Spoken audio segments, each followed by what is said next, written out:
Ooh. Hello guys, welcome to episode 16 of What an Absolute Fit Show.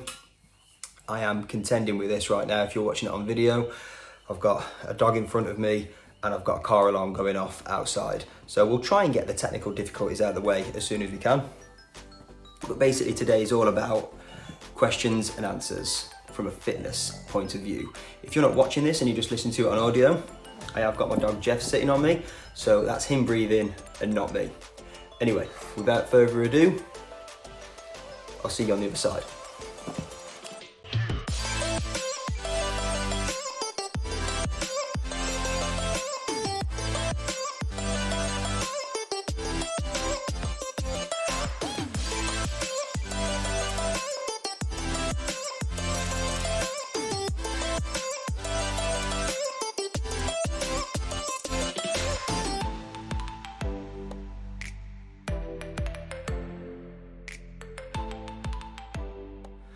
Okay guys, so we've got some questions that we've been handed in over the last couple of days over social media from you guys, and I'm just gonna go through them as they come. First question, which I'm gonna ask myself actually, is why am I sitting down on the floor with a dog on me? Well, the answer to that is my wife's upstairs in the office working, so I've been relegated down to the living room and there's nothing really going on the sofa. It's all a bit boring, whereas I can actually sit down here and sort out and look after my dog. And there's a nice little plant for those of you that are watching. So there you go. So question number one that we're after here is, let me just get up these questions. There we go. Right, okay, so how to stay motivated while working shifts. So I'm guessing this is people, nurses, police officers, people that work in different services where they may have to work nights or they work separate split shifts maybe and things like that. And the answer to that is basically you need to plan, right? You really need to plan ahead with both fitness wise, what you're going to be doing in the gym, activity wise, and also nutrition. You got to be planning what you're going to eat. That's the only real way that you can stay motivated. Does it have an effect on you working different shifts?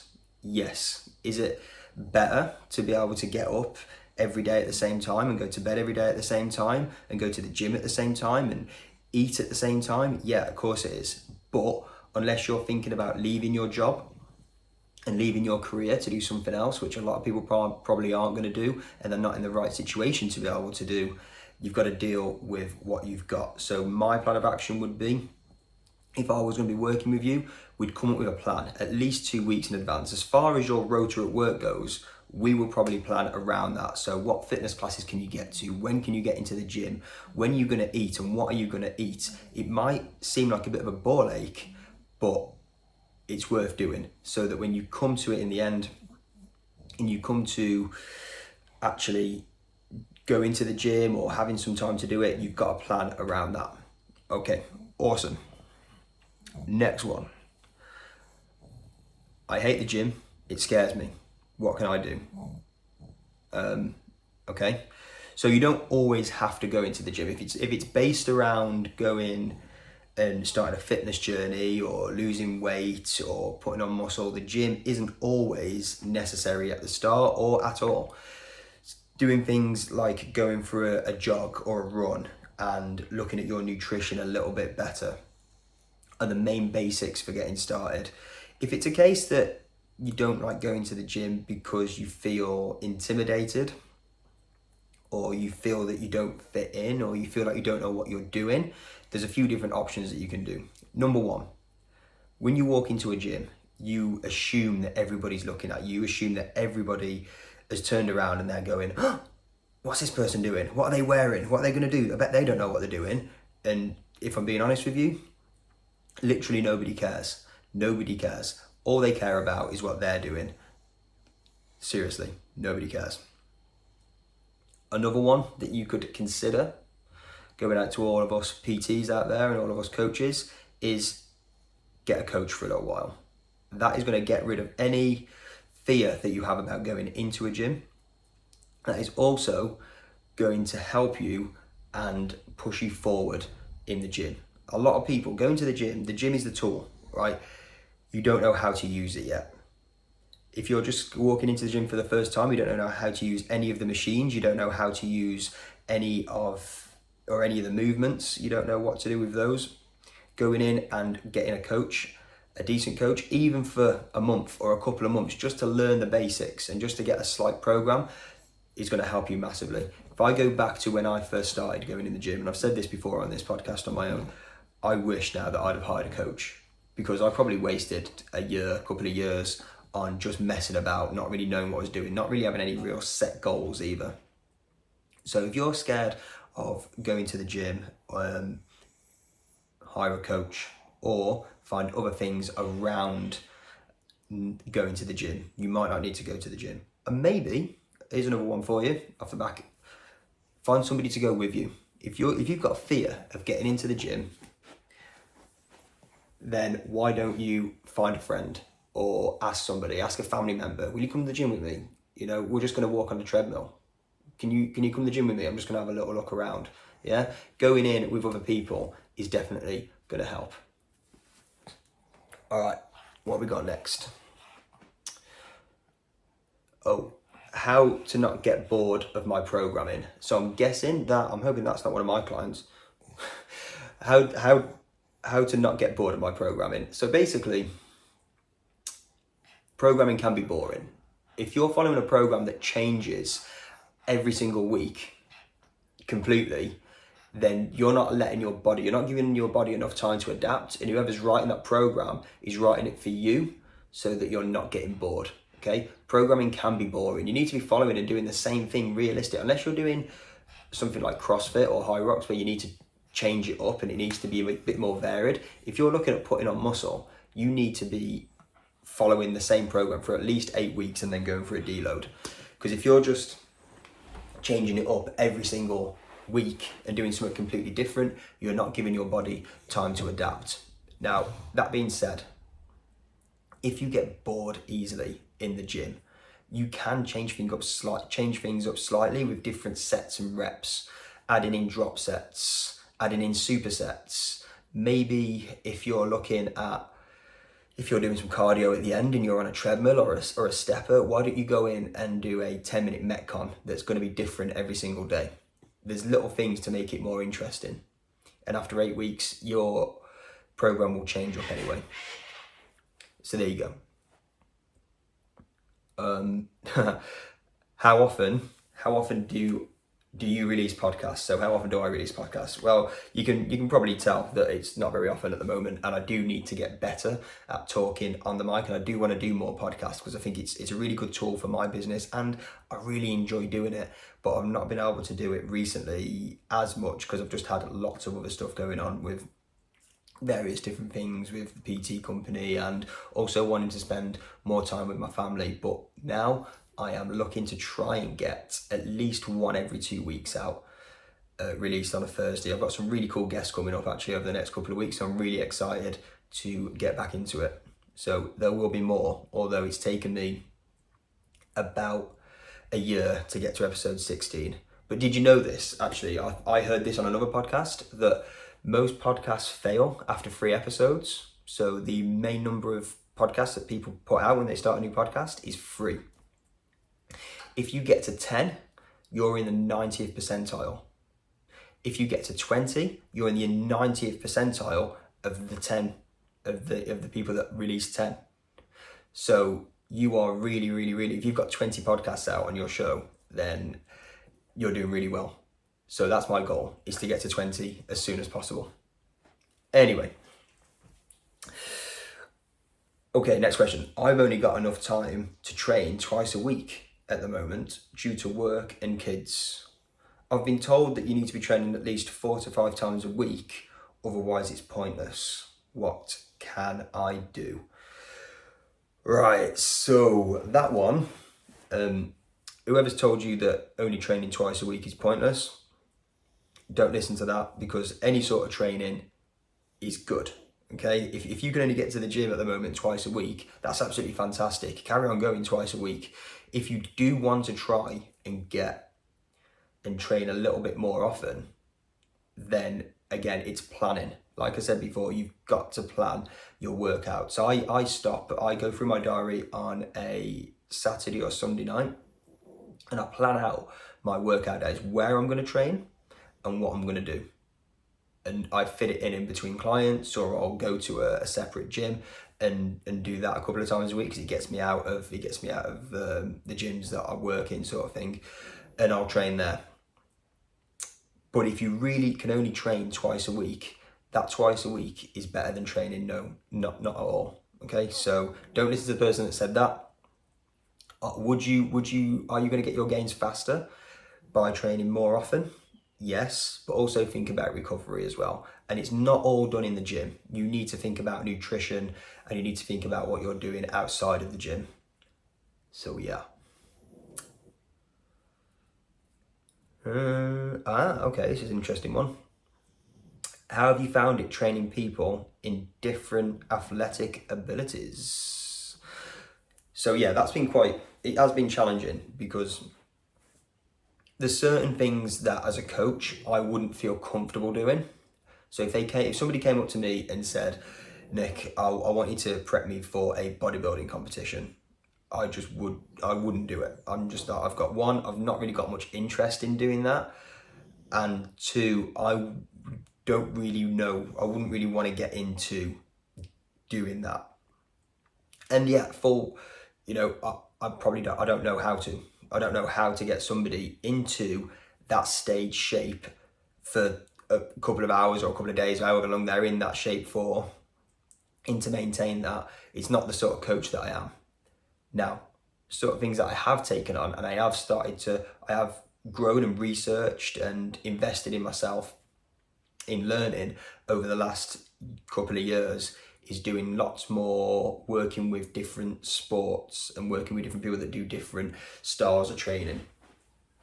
So I've got athletes that are marathon runners, triathletes, CrossFitters, strung, loads of different types of sport, loads. But every single client that I get, I'd go in and I do the research, and that's really important for me, to make sure that I am giving everything that I can to them. But it does take its toll, and sometimes you find that one thing that will help with one sport also has a really good carryover to another sport.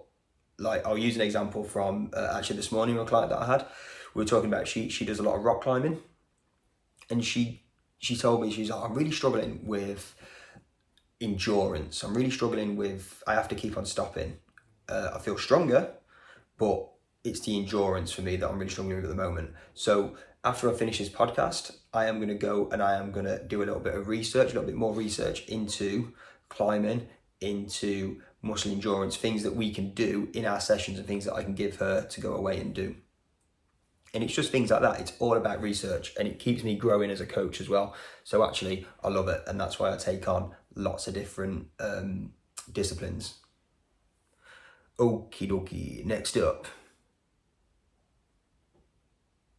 What should I do if I get a... I'm not entirely sure. I'm going to come back to that one because I'm not entirely sure what that one is. How's my training going? How's your training going? How's my training going? Right. To be honest with you, at the moment, like last year was really cool. I did lots of competitions and trained really, really hard, and it was, I really enjoyed it. This year, I've taken my foot off the pedal when it comes to training. I am literally just coasting because I've got other things that I'm looking into, other things that I'm working on, like working on the PT company, and I'm wanting to get home from the gym a little bit more often and maybe have a few more lie-ins, and I'm prioritizing my mental health and getting sleep and things outside of the gym, and trying to eat a little bit better rather than just going into the gym and killing myself every single day. I'm probably going in and doing maybe 4 to 5 sessions a week, but I'm trying to keep those sessions under an hour. Now, you might think that that's actually quite a lot. Oh, okay, well, he's training 4 times a week or 5 times a week for an hour. That's good. But if you take into consideration that last year I was training 6 times a week and I was in there for 2, sometimes 3 hours, and I stopped that, and you have a little bit of reflection. And those 3 hours that I was in the gym every day, what was I actually doing? Was I working hard or was I working suboptimally? So my training, I would say, I'm not training as hard as I was last year, but I am still training at quite a high capacity. I'm just training a little bit smarter than I was. And there are things that sometimes you need a coach. You need somebody to look at your training. Even coaches need coaches to look at what they're doing. So now I just follow somebody else's programming and I get on with it. And I'm really enjoying it a lot more than I was last year, actually. Okay, so how much does going out at the weekend affect your fitness goals? Okay, I'm assuming that what you're getting at is going out at the weekend and having and drinking and maybe eating not as well and stuff. And yeah, it does affect it does. But there's things that you can do to still have a social life and still go out and still do the things that you want to do without it really impacting. Okay, wait there 1 minute. So first things first, everybody still wants a social life. You don't want to be that person that's just in the gym all the time. No, I can't go out. You coming out tonight? No. Do you want to go? Should we go out for a meal at the weekend? No, I can't because of the gym, because of my nutrition plan. Unless you're literally getting on stage or unless it is paying your mortgage, then you can still go out. You can still have a drink. It's not that much of a priority that you can't go out and socialise with your friends and your family. Things to think about though are, if you're counting calories or you're counting your macros, following your macros, there's not really any need to do it over a 24-hour cycle.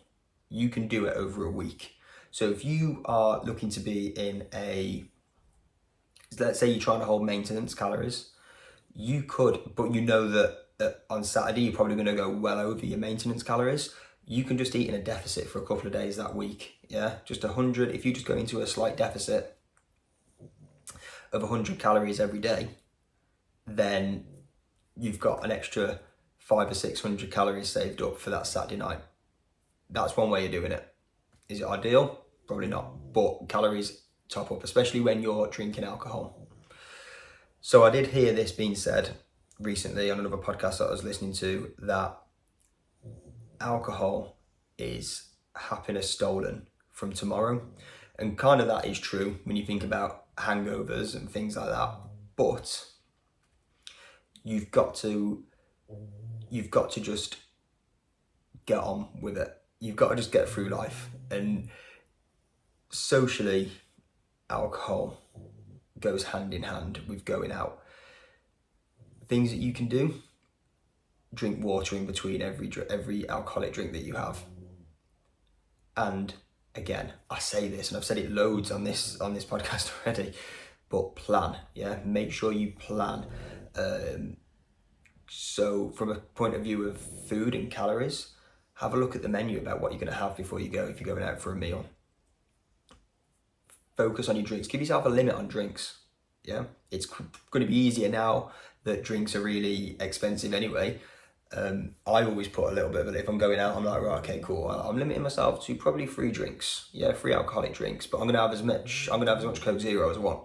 So I'll have a beer, and then I'll have Coke Zero, then I'll have a beer, I'll have Coke Zero or whatever, and it just helps to not get quite as drunk, and also to not take in as many calories. Okay. Oh, just something to add to that as well.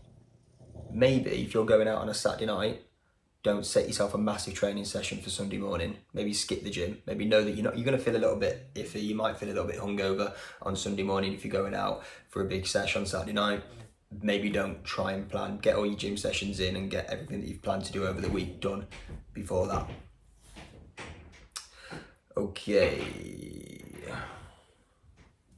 Juggling life as a parent, how to maintain fitness. Yeah, I feel that a little bit myself as well. And I work in a gym, various gyms, and I work in the industry, and I still find it hard sometimes. to actually get the training sessions in. And my daughter's often she comes to the gym with me. What I think we need to think about when you're trying to juggle life as a parent and trying to follow a fitness regime or trying to follow your passions and your goals in the gym and in health is they need to go hand in hand.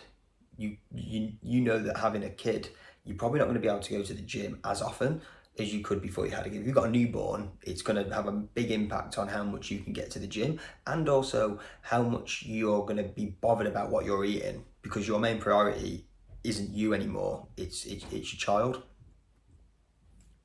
But again, you've just got to have a plan, okay? If you don't worry about it either, times change. If you can't get into the gym 5 times a week like I used to be able to, now it's twice a week, it's still better than nothing. Like the other question, I can only get to the gym twice a week. It doesn't matter. Just get to the gym twice a week then, that's fine. That's pretty much it. You've just got to manage the time that you've got. And I'm not going to be one of those arseholes that's going to come out and say like, oh, if you've got time to watch Netflix, you've got time to go to the gym, because we all need time to chill out and sort of de-stress as well. But if you can find that time, and you can find, all you need is like, let's say, okay, you want to get a workout in that's going to be 40 minutes. So you need to put aside really about an hour and a quarter time to get into the gym from your home, time to do your workout, and time to get home from the gym, okay? If you can set up a sort of a calendar with your spouse or your partner or whoever, whatever, parents, grandparents, whereas I just try and get to the gym twice a week, guys. Would you be able to look after my kids for, an hour here or an hour there? There's things that we can do to try it, and some of that I've found that actually when the kids go to school, that makes a big difference. So okay, last question. How can I stay motivated when I'm trying to achieve things that I can't yet do? So this is actually from Sarah, my wife, who she was moaning about not being able to do pull-ups yet. She's just getting something out of the fridge. Yeah, them pancakes, they're not gonna help you do pull-ups. But yeah, you've got to set yourself little goals.